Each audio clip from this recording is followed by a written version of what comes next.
Hello and a warm collisions YYC. Welcome to my guest this morning, Mr. Bryan De Lottinville. How you doing, Bryan? Great, thank you. Thanks for having me. Oh, thanks for coming on. We've been playing podcast bingo here, so the world has aligned. The internet is working. The stars. It's actually a beautiful sunny day in Calgary right now. So we'll take that as a good sign. So let's not keep the audience in the dark. You are the founder and executive chairperson at Benevity. So for someone, in case they might not know, which they might not, what's a Benevity, Bryan? Tell us what a Benevity is all about. A Benevity. Well, a Benevity is, depending upon who you talk to. I mean, it was one of the early tech unicorns in Calgary. It's a software platform, mostly for large enterprises, as we were just discussing. But it helps companies engage their employees and customers around social impact initiatives of different kinds. Most notably, giving, volunteering, behavioral change initiatives, those sorts of things, and kind of consistent with some of the trends toward companies needing to sort of assume the mantle of, doing well and doing good, as opposed to, a rapacious focus on profit. And fortunately, we've been the benefit of that trend and now have 1,000 or so of the largest and most prodigious companies in the world as clients. I love it. And how is it? I'm looking at your LinkedIn because I'm a professional creeper. 16 years and 6 months specifically. Is that accurate in terms of like how long Benevity's been in play? Mm-hmm. Wow. Yeah. Well, and those are dog years, so you've got to multiply there. But yeah, I mean, we were probably a 10-year overnight success story. So we have been, pretty notable for a while now. But yes, it's 2008, I believe, was when we incorporated. First couple of years were fairly lean, as any startup early stage person listening would know. But yeah, you didn't have to say that out loud, because I also used to have a full set of hair and allegedly. I only know this version of it. Yeah, all the accoutrements. Just curious from a startup, because it's so easy to look at someone now and go, "Oh, that makes perfect sense that you would have a business that does this and it's successful."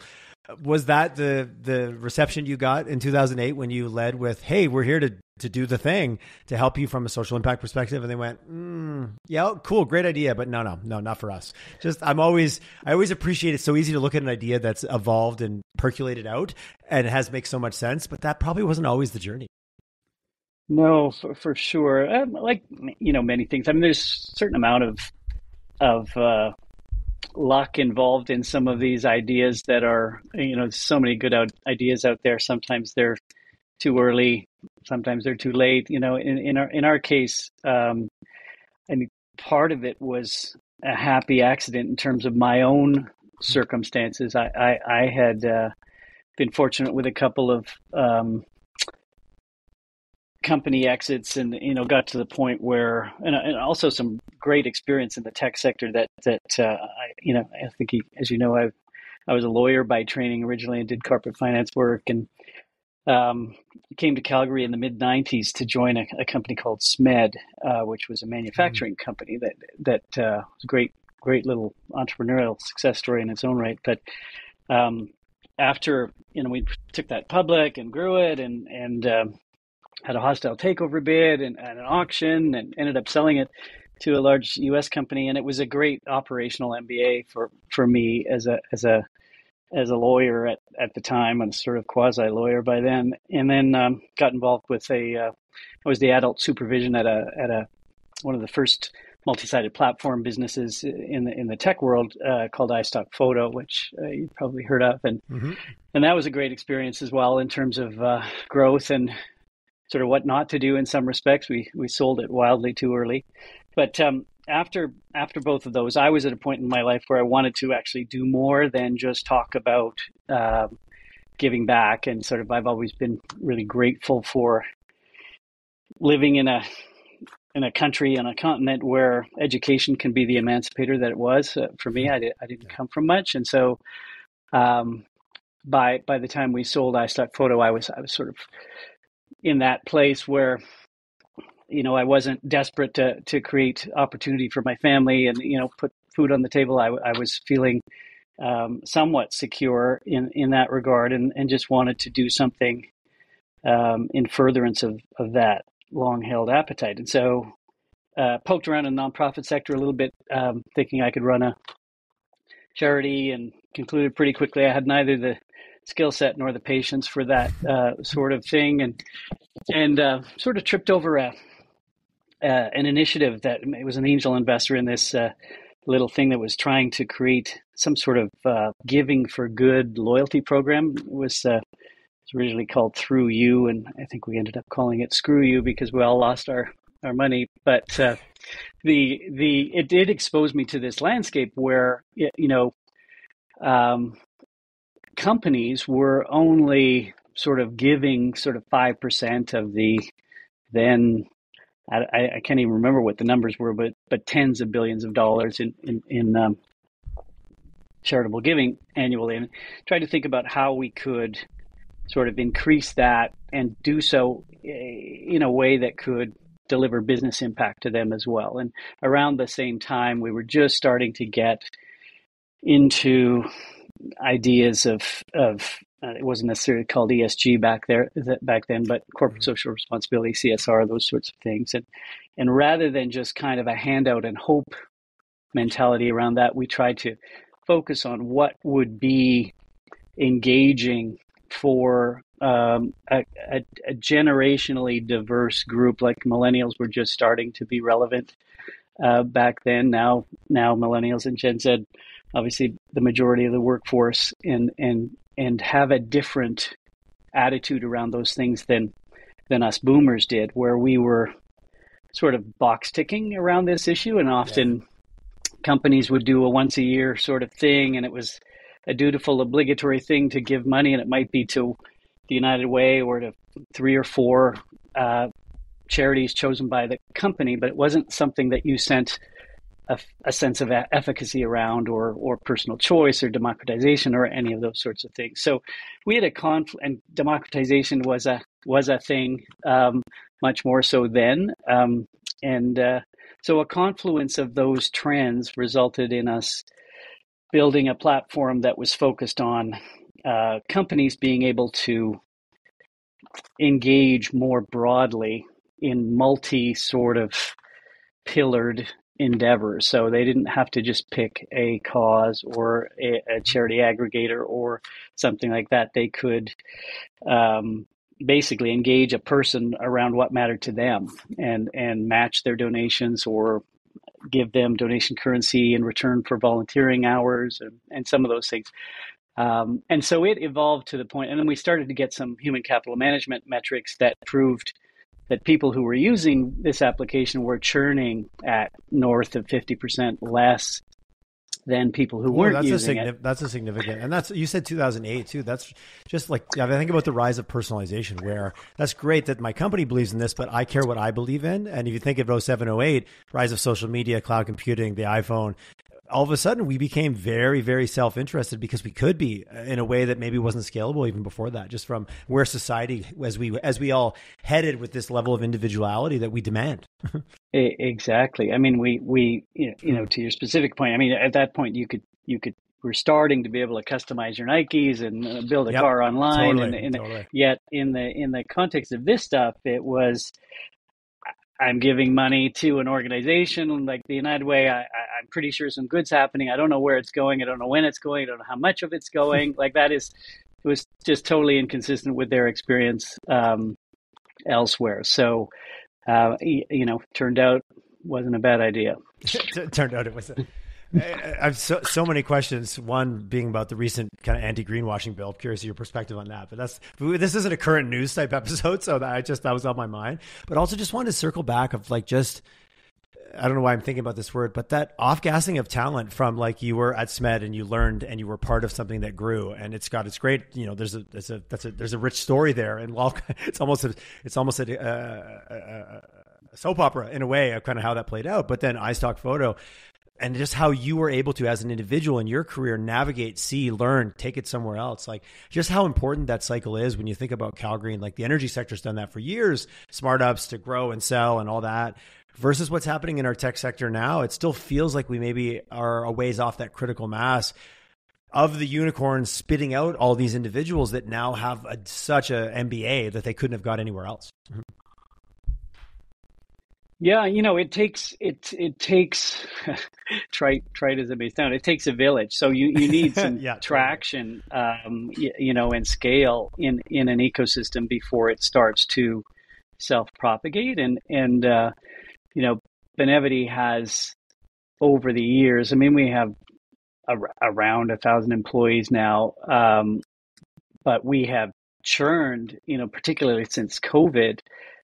More than half of those people are new within the last 2 or 3 years. So all of those employees before that who have experienced a lot of that scale, acquisition and growth and tribulation and some of the things that went into getting us to 100 million in revenue or whatever it happened to be, they have now gone on to other things at other companies, many of which are in and around Calgary, and that has helped, I think, to build the ecosystem. Plus, obviously, the investments that we were able to fetch, and other companies at the time. Solium was doing pretty well around the same time that we were, and was a unicorn in its own right. I think there was one other around the same time. Solium was sold, I think, for 1.1 billion Canadian or something, and we were 1.2 billion US. So I always try to puff my chest out about that, but no,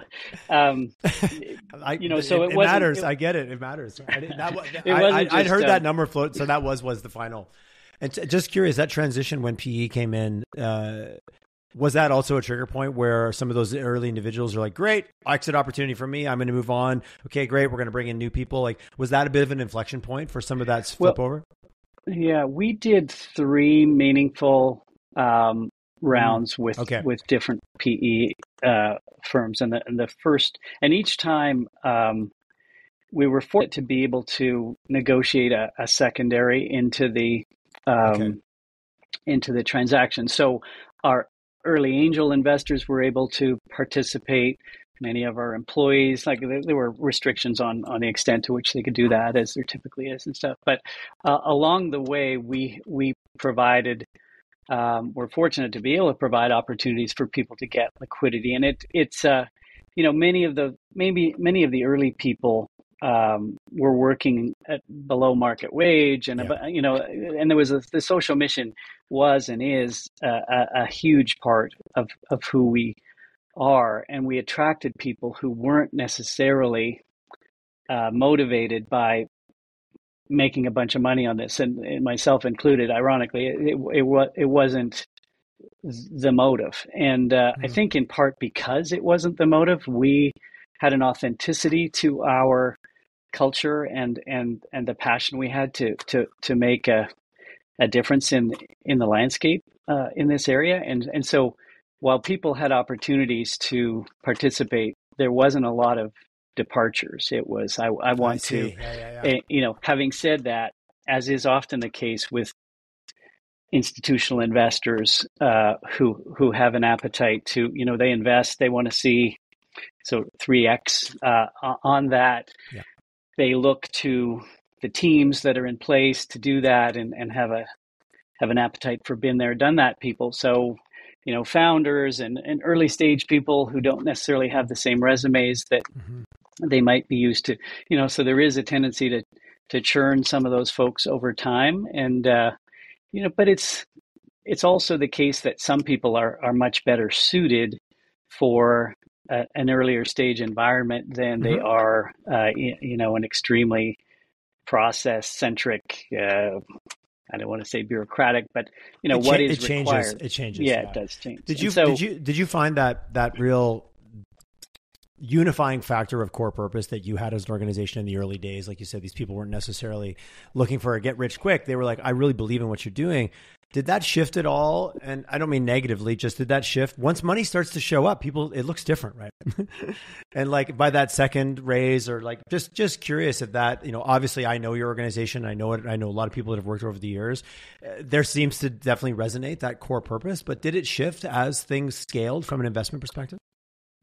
Well, I have a biased lens, Tyler. So I would like to think that it hasn't really fundamentally changed. I mean, it used to be more palpable, I think, than it is now, and for a couple of reasons. One is, COVID and getting us out of the office, and we, like many tech companies, have struggled to get people back in the office. And many of the people having been hired COVID or post-COVID have never really experienced what I would argue is a pretty magical culture at Benevity that was a function of our place. And not that we only had Calgary, but there was just a little more palpable sort of manifestation of our culture and passion for this stuff than exists today.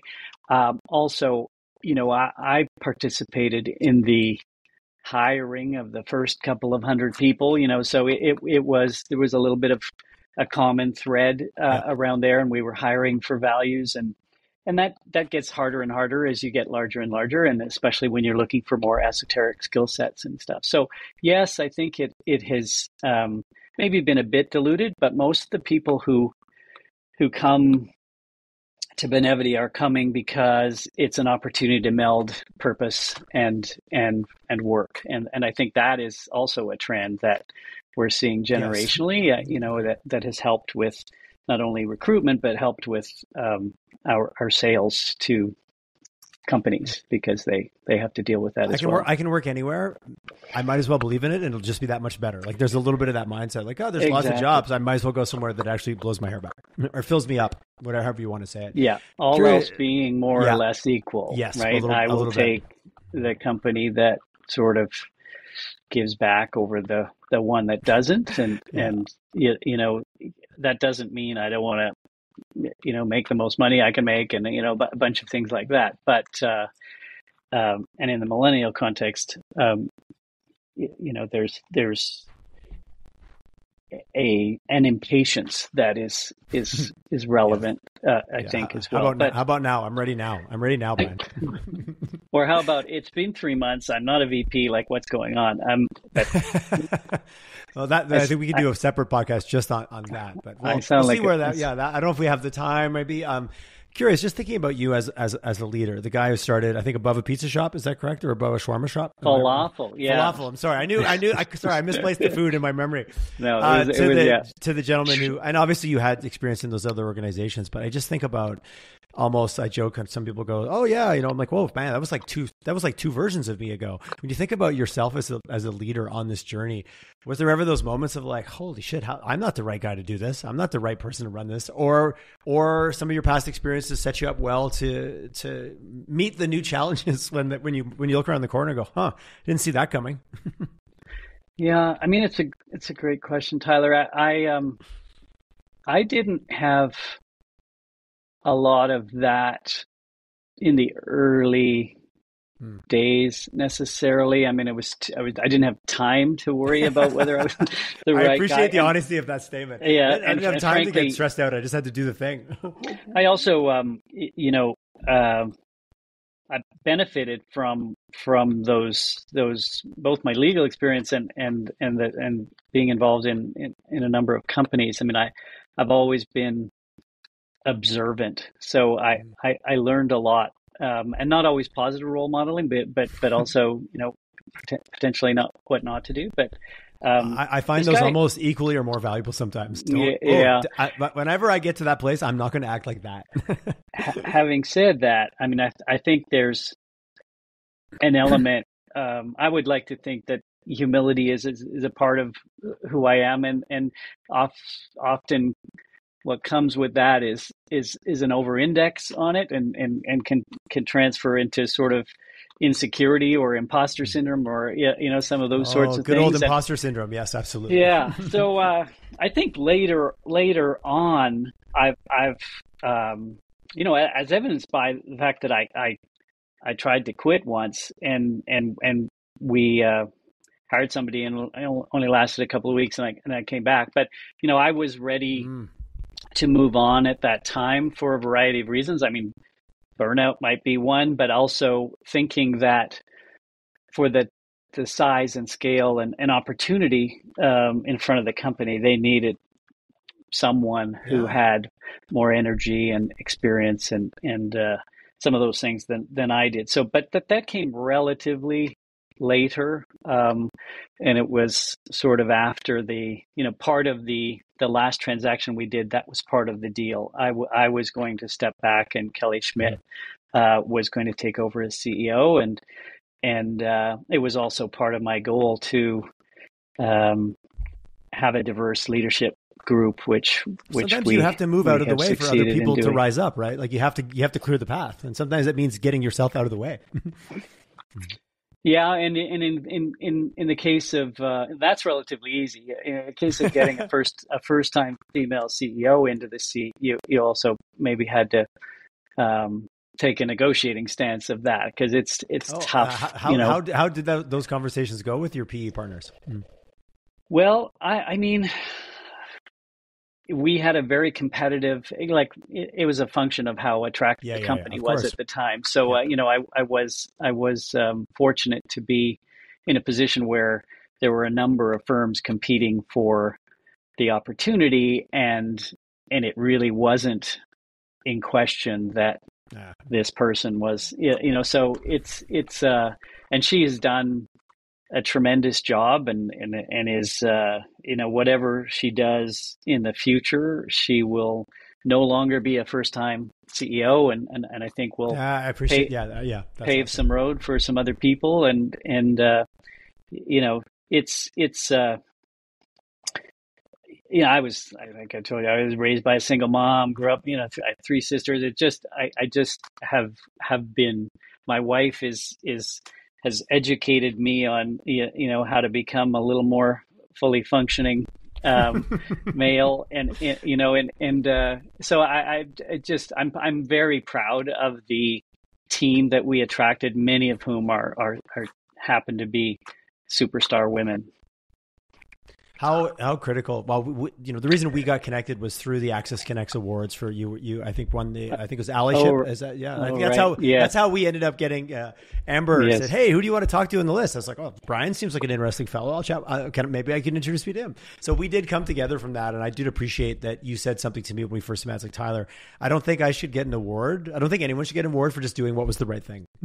And that did stick with me. And you said it from it wasn't a grandstanding statement. It felt very honest coming through, and I'm hearing that right now as you're chatting.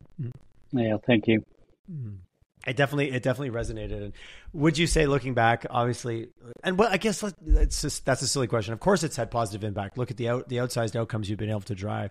Are you seeing, when you look at the people you interact with, other founders, other PE firms, are we getting better at it? Are other companies seeing it? It was a journey that you saw and you actioned and you made reality. Now you can point to it as successful.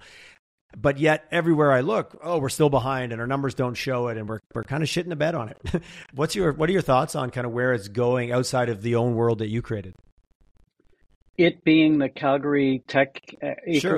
Well, we can go broader if we want, but that diversification conversation is much broader than the Calgary tech ecosystem. Oh, in terms of sort of DE and I, sort of. However you want to break down those three letters. Yeah. Absolutely. Yeah. Well, I put it into the better than a poke in the eye category. Okay, all right. It's fair. We're making progress. It's a fairly low bar. Kicking the butt with a pointy boot. I know there's a bunch of those. Yes, we're making progress, but there is much work to do. And part of the challenge is I think a lot of even well-intentioned people, principally white males, don't really understand that the playing field is not yet level. And I say well-intentioned because they think that maybe all we need is a meritocracy and things will take care of themselves. But when you look at something as simple as hiring a senior leader like a CEO or something like that, if if the way that, and the influence of institutional money is very, very significant. So those organizations, as I mentioned before, have a predilection for been there, done that sort of people. And so they are recruitment firms and others, while they are, I think, getting much better at having diversity on their boards of directors and hiring diverse candidates.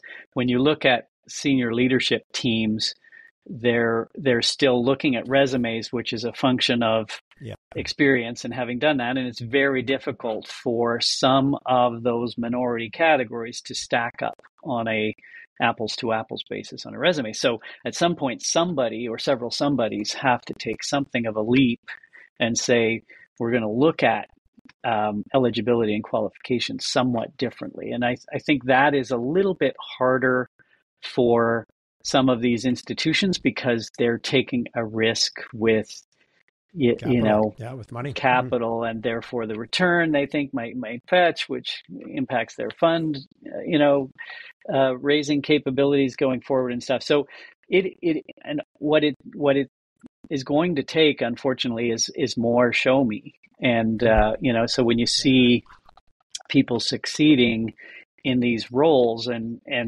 you start not to see gender or color or whatever it happens to be, and I think that is starting to happen. It's just the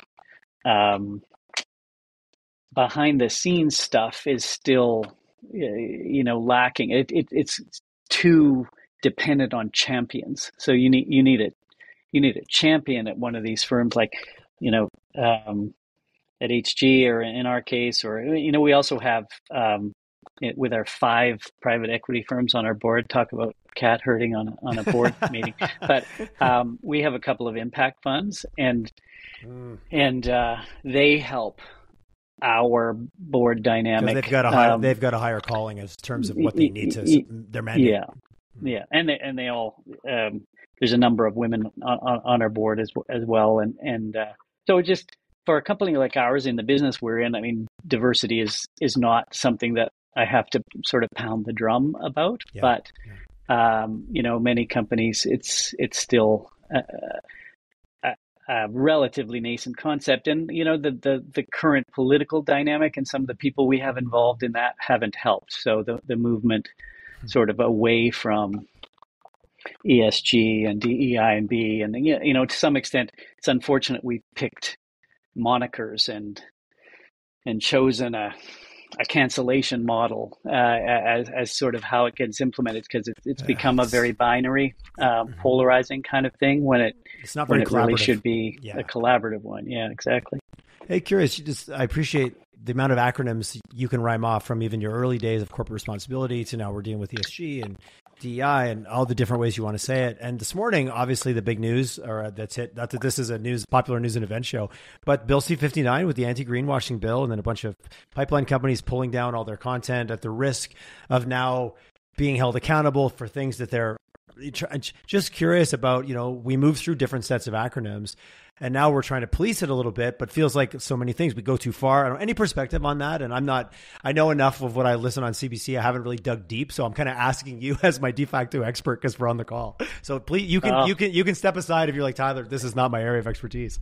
Yeah. Well, I know even less than you about the specifics of this, to be honest. I mean, greenwashing as a concept is something that we've watched even in our space over time, and I've watched companies change from lip service to fundamental investment, and it's I think that will continue to happen naturally as the appetites and demands of the millennial and Gen Z and whatever comes, in behind that, those appetites manifest more significantly, and some of the boomers are retiring and moving out. I think the nature of those things are changing.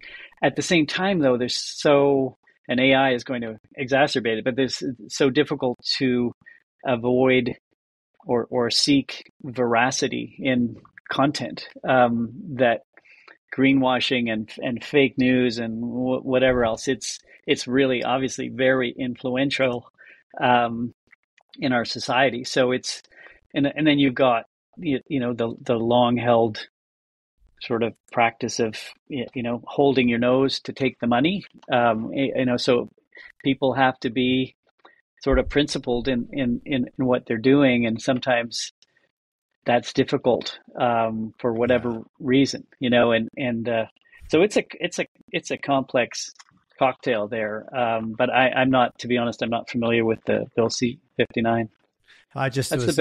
I heard the benefit of being old. I get to pick and choose what I pay attention to. Yeah, I don't always turn on CBC in the morning because it makes me feel like I'm my grandfather. But apparently, I turned it on this morning, and that was the topic of conversation around that. Obviously, the importance of diversity, and you said sooner or later, like hold your nose and take the money, or making those hard decisions. But our system is so geared to run a certain way; it's hard for things to kind of buck that trend and get traction.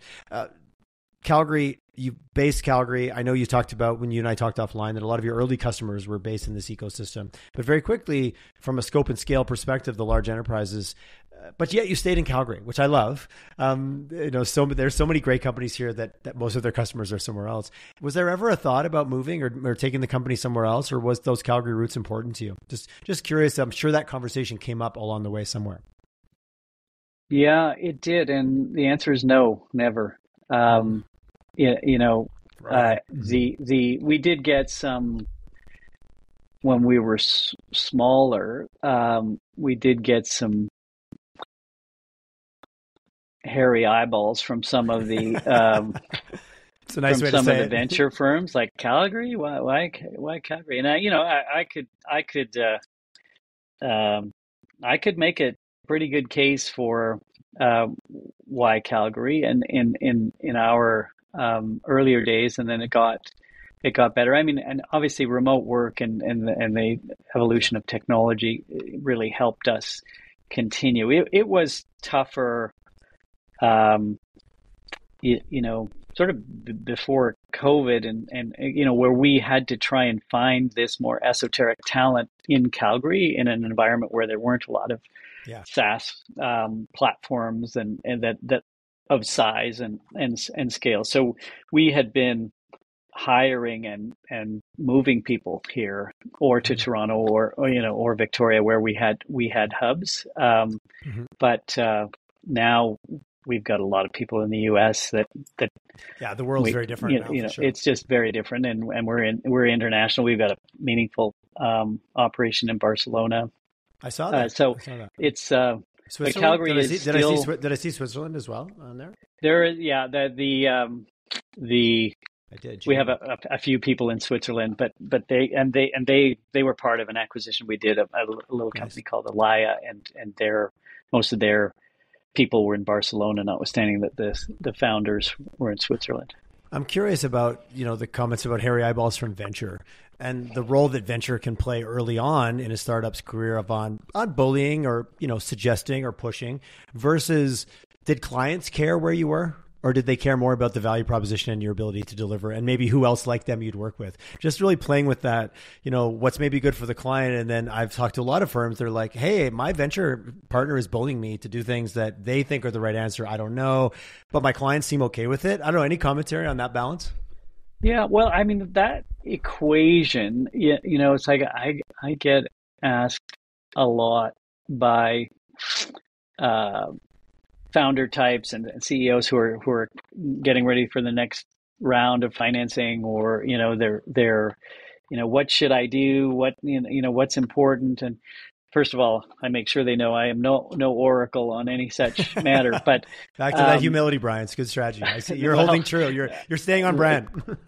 The reality is it sort of depends on your circumstances. But one of the things that's most important, I think, is for people to sort of anticipate how much and help in quotes that they're going to be getting from those institutional investors. And I think venture folks are different than some of the people that we were fortunate to sort of skip the pure venture firms, and because we had we had angels and my own my own financing, and early on, and we went straight from there to a kind of relatively mature PE firm in JMI.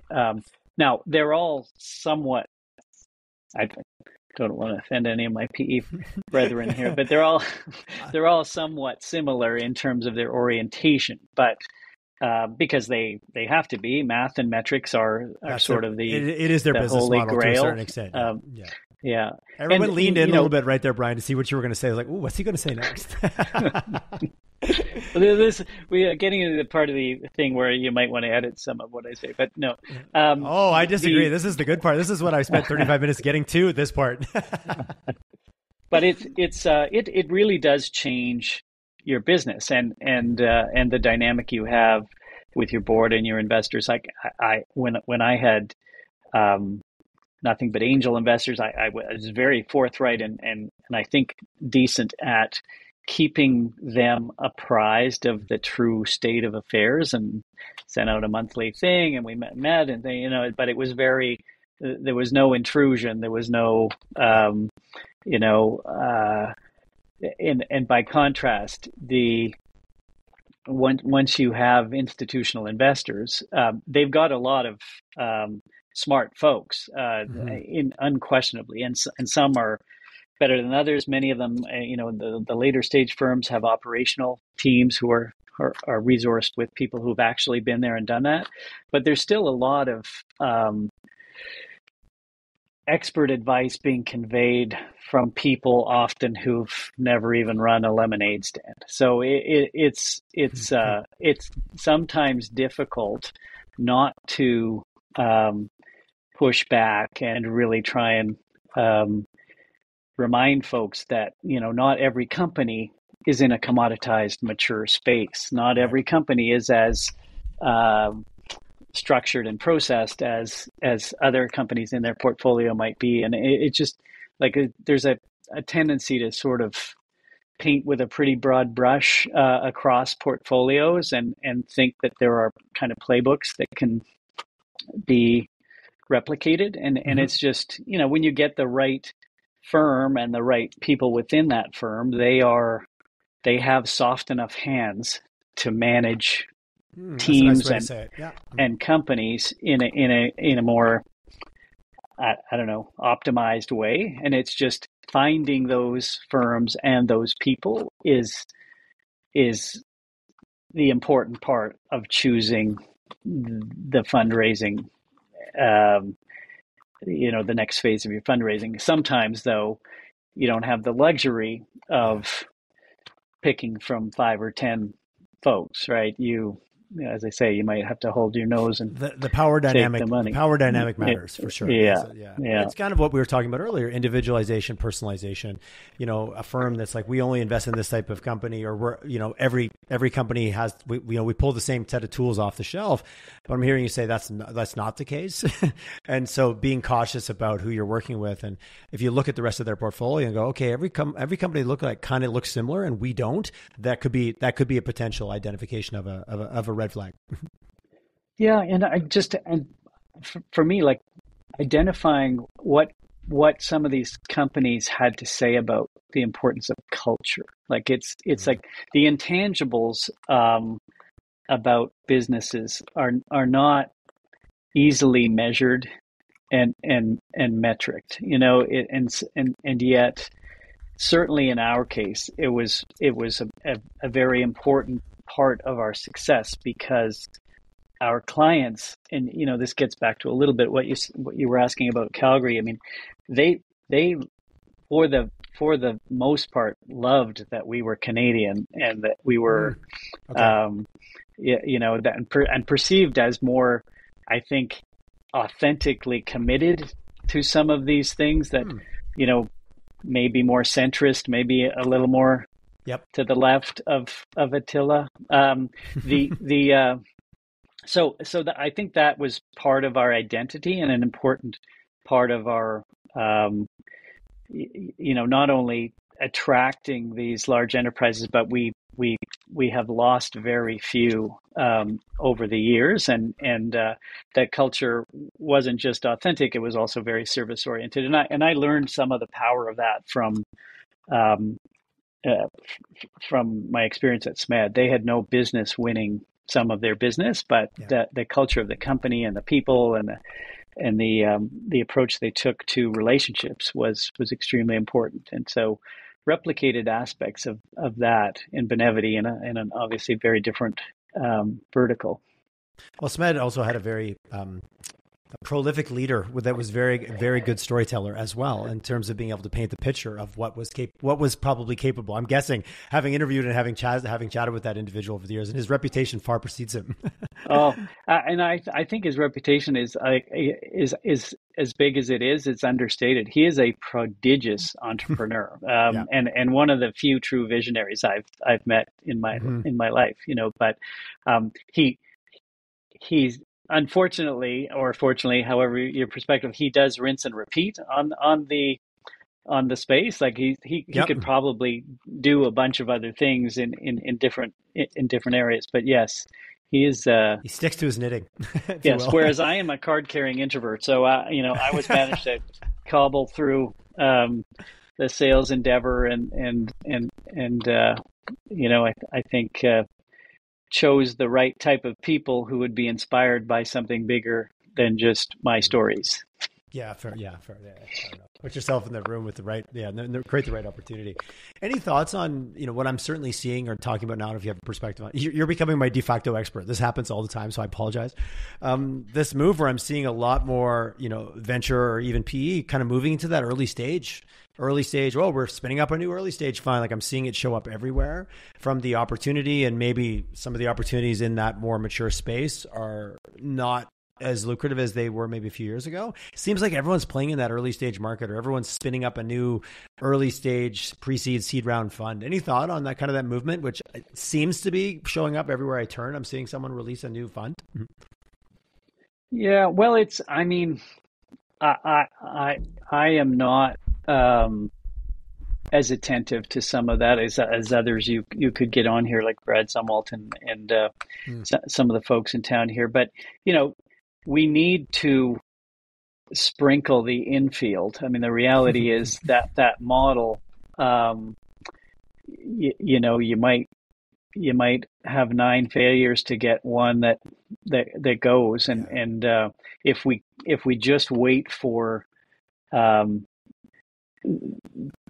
the Benevities of the world to sort of surface, like, we were very fortunate. It's not like there weren't other good ideas and good companies and good people sort of around the same time. But depending upon, like, if we hadn't got Nike, our first client was Nike. Not very many companies, get Nike as their first meaningful client. Yeah, that doesn't hurt, because everyone's like, oh, if you got Nike, so obviously you're credible. Like, the amount of power that creates by guilty by association, right? Exactly. And I think the second one was Coca-Cola, and then we got Google, then we got Apple, then we got Oracle. The domino effect of that was very significant. Now, it also perverted our organization away from some of the automation and self-service that we needed to kind of go after the small and medium-sized business market. So that's why we're kind of enterprise-centric. But that's interesting, kind of the effect that had, because that's that's customized. That's what you need. We'll build what you. We'll do whatever you need. Kind of mindset. Well, we didn't fully have that, but it certainly skewed our orientation. I exaggerated that too much. Yeah. Well, how did you land Nike? What's is that a 2-hour story, or is that a quick one? The bigger problem is, like, I'm 65 and I am having trouble remembering. But that's an easy way to step aside from telling the story, Brian. I'm going to lean back in, like, give me the high points. Come on, you're good looking 65, by the way. I wouldn't have put you at 65. So this is where I do the blatant compliment phase of the podcast. You're good looking 65, my friend. Well, thank you. If I could borrow some of your hair, I'd be in business. But so we Nike was a cold RFP. So we got an email, and we had never spoken to the company, and we were at the point where we had failed in enough of those that I was being pretty picky because it was very costly, they're lengthy endeavor. And but this was down around the time where they were just coming off some sort of bad PR around child labor internationally and some other things. And I thought we could help them, and our stuff looked pretty good. Imagery and from the iStock photo days, like we didn't look like we had 10 employees. I love marketing for that. Yes. Sometimes you build an image and then you run like hell to keep up with it. Yeah. And so we responded to the RFP. I mean, I was, like we were a small team. I was writing that stuff. I was editing that stuff. Like it was, and so we had a good story. We got into the finals. So we got invited to Beaverton to present, and I remember, you may have heard of this story, but I'd never been to a large U.S. campus before. I don't know how many you've been to, but they have a lake at Nike, and there's beautiful people exercising everywhere, and it's like I'm looking around, and we were in the peach-colored one-room office at the time above the shawarma shop, and my business development person's going, we got to nail this. This is such a great opportunity, and I'm thinking, yeah, but we can never let anybody visit here because they won't want to. 100%. You'd have to rent out the fake office and hire extras to hang out in the background to mull around. Yeah. And so we did the presentation. That's a good story. And they looked at. They had tried to build their own application, and that's what they were using at the time. And they looked at ours and what we were doing and the capabilities around the back end of it, which enabled us to provide choice. And I remember the woman said, "Wow," and I wouldn't have thought it was a wow, but it was an indication of just how low the bar was in the space, and so we ended up winning that, and I will be forever grateful to that woman, Patrice Bergen. She just retired recently and was a great champion for us, and unknowingly really turned us from a potentially failed startup to something that is still just scratching the surface of what it ought to be, but it's that's a cool thing to say. How big? Yeah. How big was your team when you guys won that? I think we had 10 people, maybe 11 people. I love it. That's such. I'm so glad. Thank you for sharing that story. That's awesome. TSN turning point. Yes, for sure. And did you guys just have to literally hang on by your fingernails after that, or was the platform robust enough it was able to handle it, or did you really just have to then holy shit, we gotta, back to your point about we've got to now deliver on what we said we could deliver, no matter what? Yeah, I mean there were a lot of scalability bumps and bruises along the way, but I had some of the early technologists we had were just awesome, and I'm actually gathering a few of the old band together to perhaps do a little something new now in the interesting B2B2C space, which we may probably do in concert with Benevity, but you get to a size where it's tough for them to innovate, in any kind of speedy way, sort of the innovator's dilemma.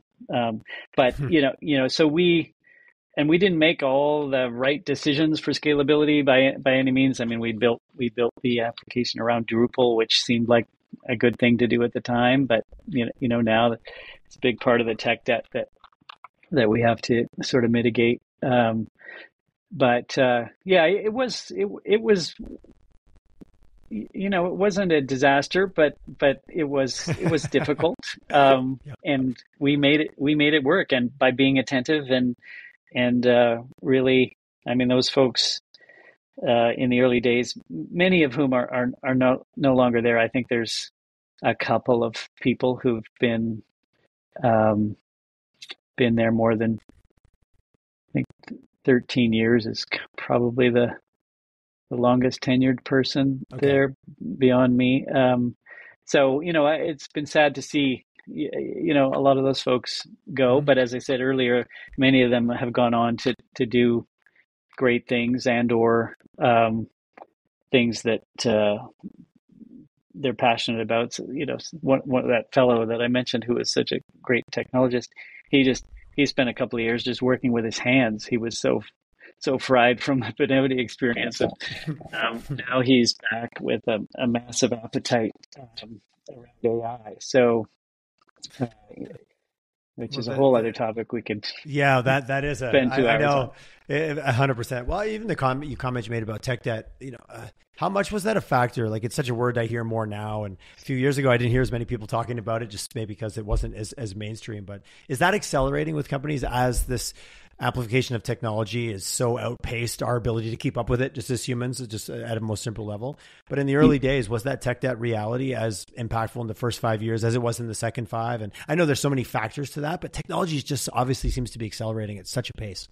Yeah, I think it's not just it's not just the acceleration of technology, but I think the reality is in in this world, any company that's of an age has tech debt. It's just very difficult to anticipate, and AI is going to help that, among other things. But it was difficult to anticipate the level of scale and the nature of stack that one needs. And I'm unfettered by technical knowledge, so I was very reliant on the decisions of other people in this area, and I could pull at the odd thread, but really I wasn't necessarily in a position to influence some of those decisions. And we made many good ones. Some of them were expedient, because of what was needed at the time. You were just reciting some examples of how you just had to scramble to do what you needed to do to keep these huge companies kind of going. But I think it's a confluence of things, as you say, like the evolution of technology and the better solutions that are available. And so some of these, and it gets back to your earlier question about why so many seed funds and early stage investments. It's like those entities that are unfettered by tech debt, can come at areas and problems much differently than the more mature companies that really, it's tough to turn a big ship. Not that ours is that big yet, but compared to an early stage company that's getting to make its choices from a blank page. It's just a very different beast. And you're the 10-person competitor who's coming in to disrupt something in your sector is now spinning up things in a fraction of the time because of just so much access to technology, and they can get MVPs up and running, almost overnight. I'm just oversimplifying for the sake of it, versus things that took you months to spin up. And again, just the speed of things and the kind of the low code, no code. And back to your point about AI, the ability to just do things faster with less, maybe deep technical skills. It's an interesting paradigm just to even test things. Yeah. It might even equip people like me to code, I can barely use my phone. The coders just rolled their eyes at us of like, oh, okay, yes, you're going to learn Python with AI and you're going to outcode me. Okay, sure. Well, we're not worried about you just quite yet, Bryan and Tyler. Yeah, but I would say that despite the accuracy of your statement about them being able to spin things up quickly, I mean, businesses like ours, our moat is not the front end. It's the back end and the ability to. We're now moving. Doesn't sound like much in the fintech kind of world, but we're moving $4 billion a year to 400,000 nonprofits globally. That's not something that an ankle biter can do necessarily, but it's tricky because clients like the shiny new thing, and they're not necessarily as conversant with what it takes to pay 400,000 nonprofits monthly. It's and then they discover that their 10-person company that's working in a peach-colored shawarma shop equivalent of Benevity can't actually do what Benevity can do. So it's we just have to maintain our appetite for innovation and iteration and evolution, and just not get complacent about a market leadership position, which is a whole other kettle of fish. I really appreciate what you said. The moat is not the front end, it's the back end. And the level of capacity, capability, governance that has to exist to do what you do. But someone can put together a 10-slide deck that looks pretty shiny, but it doesn't mean it's always going to get there. Like to your point about the balance between those two things. Mm-hmm. Yeah. And in our space and with our clients, their reputation is extremely important. So if they, not that we're perfect, but if, we have vetting and compliance rigor that has been developed over 16 years, and it's very tough to replicate that in a startup context and make sure that these choice-driven programs are not allowing people to give money or time to organizations that are going to, involved in fraud or whatever's going on. So there's a bunch of layers to that eligibility piece that I think hold us in pretty good competitive stead, regardless of how kludgy our application is. That's interesting. As you start to, I feel like we're entering a whole nother zone of this podcast. So I'm gonna wrangle us in, because I'm like, now we're going down the deep. But Ryan, I really appreciate your just candor, willingness to have a chat. And as an introvert, I really appreciate it even more, because I know it'd be easier just to say, yeah, no, Tyler, I don't want to do a podcast with you. So thank you for that. It's not lost on me. The worst thing is I'm having to look at myself, for an hour in this, next to you. It's just a challenging. Right, the audience just gets to hear our serenade them with our lovely FM DJ radio. My mom always said I had a face for radio. Now, is that the joke? Anyways, Bryan, thanks for coming on. I could have a million more questions, but I do really appreciate your time and what you've built. And I love when the answer of ever thought about leaving Calgary? No, absolutely not. So I'll take that. I love it. That's fantastic. So awesome and proud. I love telling the Calgary story, and stories like yours make it a little bit shinier for some of my friends in maybe Toronto, Montreal, Vancouver. Yeah, well, that is very kind of you, but you should, a little bit back at you. It's things like this and some of the work that's being done, in various spots, platform, UFC, all over the Calgary tech ecosystem that will continue to make us an attractive place. And obviously the part of the population growth and immigration we're seeing is because we're evolving from a one-horse economy into something that's more robust and diverse. So, it's people like you that are helping with that. So I appreciate it. It's a fun story to tell, and it certainly gives you a set of rose-colored glasses when all you do is talk to people that are really excited about the things they're doing in this part of the world.